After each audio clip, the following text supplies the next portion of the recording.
warahmatullahi wabarakatuh. Baiklah, perkenalkan nama saya Noviana Rizky Rahmawati, NIM 2011250070.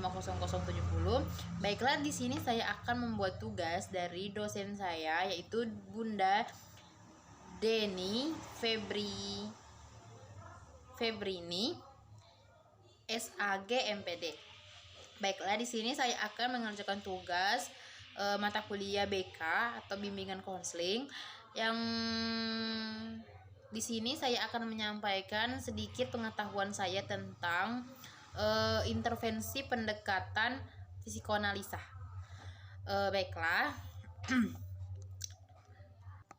Baiklah, istilah psikoanalisa mula-mula hanya digunakan pada hal-hal yang berhubungan dengan friends saja, sehingga psikoanalisa dan psikoanalisis Freud memiliki arti yang sama.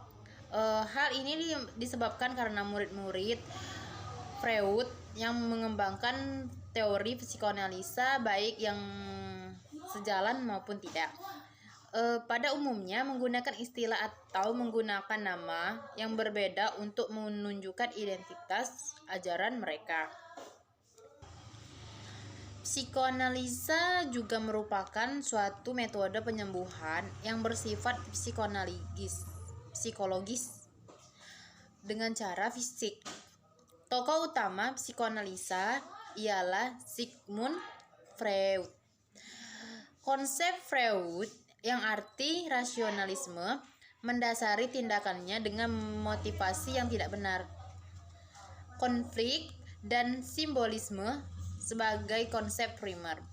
Manusia secara esensial bersifat biologis, terlahir dengan dorongan-dorongan instingtif, sehingga perilaku merupakan di dalam ke arah dorongan. Psikoanalisa merupakan suatu sistem psikologi yang sebagai suatu sistem psikologi, psikoanalisa merupakan sistem yang paling lengkap dengan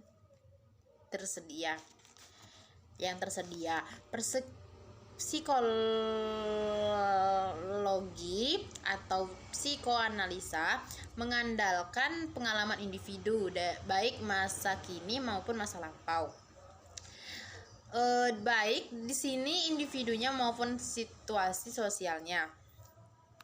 Nah, Freud memiliki teori. Dia menyampaikan beberapa teori, yaitu teori kepribadian. Teori kepribadian atau biasa disebut id adalah sistem kepribadian yang rasional.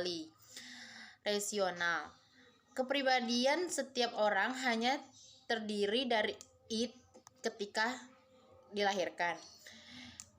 Id kurang terorganisasi, buta, menurut, dan mendesak.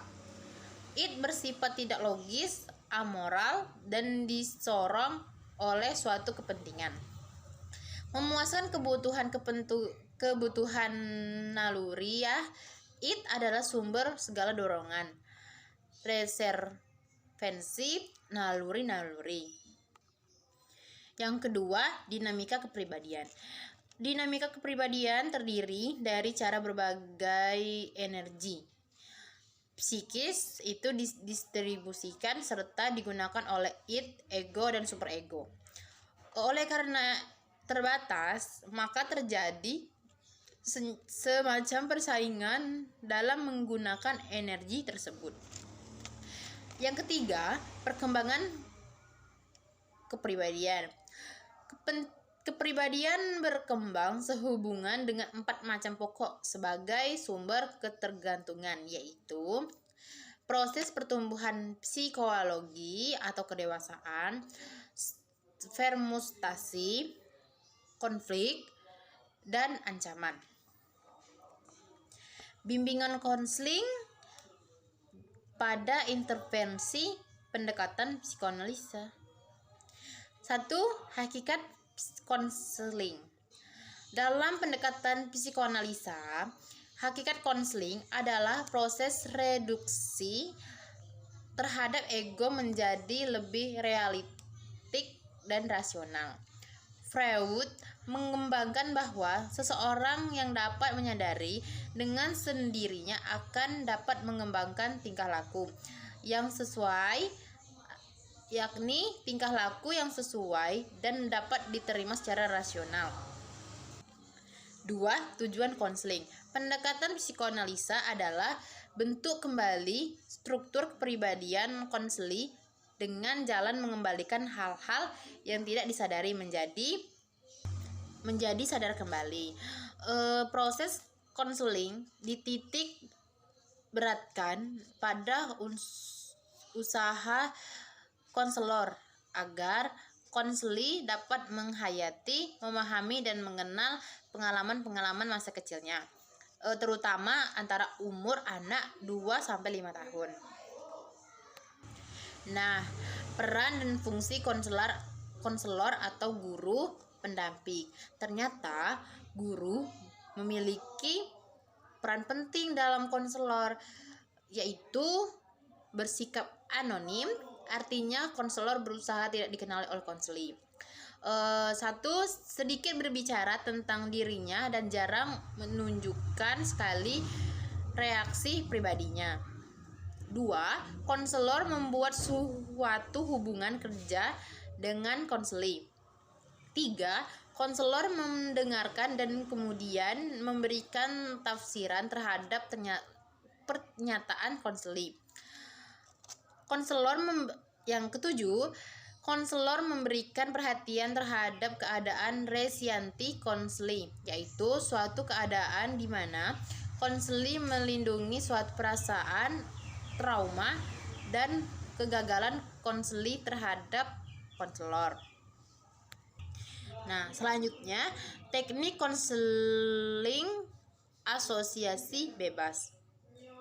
Teknik pokok dalam terapi psikoanalisa adalah asosiasi bebas.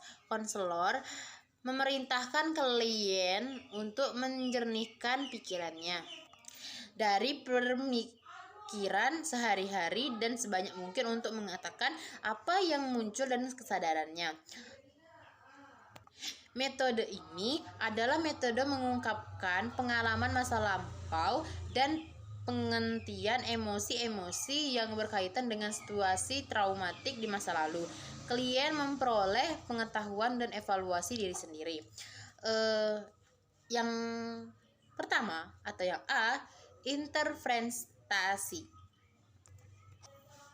adalah prosedur dasar yang digunakan dalam analisis asosiasi bebas, analisis mimpi, analisis resistensi, dan analisis transparansi. Yang selanjutnya, kelebihan dan kekurangan pendekatan psikoanalisis. Yang pertama, kelebihan. Mempunyai 1. Menggunakan interview sebagai terapi. 2. Pentingnya masa kanak-kanak dalam perkembangan kepribadian. 3. Adanya motivasi yang tidak selamanya disadari. 4.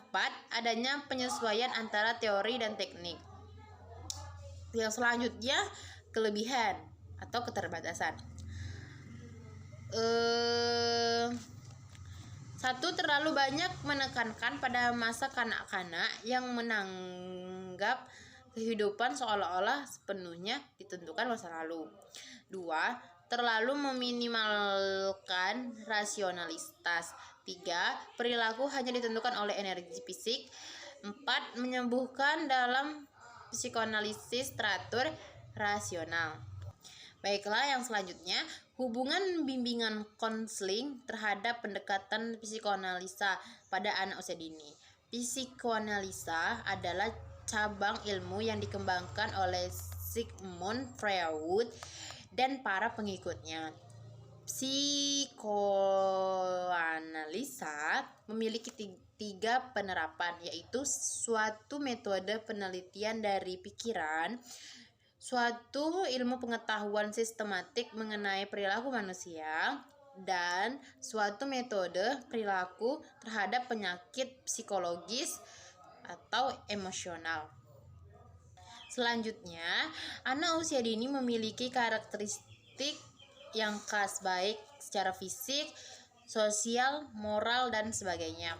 Anak usia dini suku berfantasi dan berimajinasi. Hal ini penting bagi pengembangan kreativitas dan bahasa.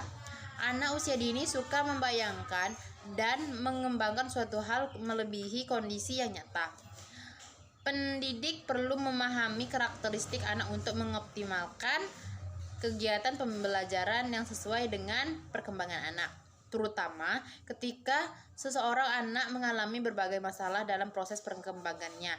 Guru BK atau guru bimbingan konseling untuk lebih jeli memahami kondisi sosial dan psikologi siswa dan mampu mengarahkan potensi yang dimiliki siswa. Dari pendekatan psikoanalisis atau psikoanalisa, kita dapat menyimpulkan bahwa pendekatan psikoanalisis menganggap bahwa tingkah laku abnormal disebabkan oleh faktor-faktor intropsikis atau konflik tidak sadar, referensi, dan kecemasan yang mengganggu penyesuaian diri. Menurut Freud, esensi pribadi seseorang bukan terletak pada apa yang ia tampilkan secara sadar, melainkan apa yang tersembunyi dalam ketidaksadarannya.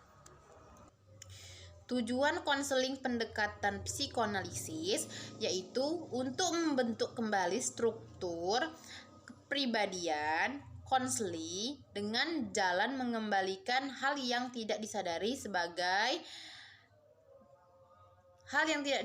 menjadi sadar kembali.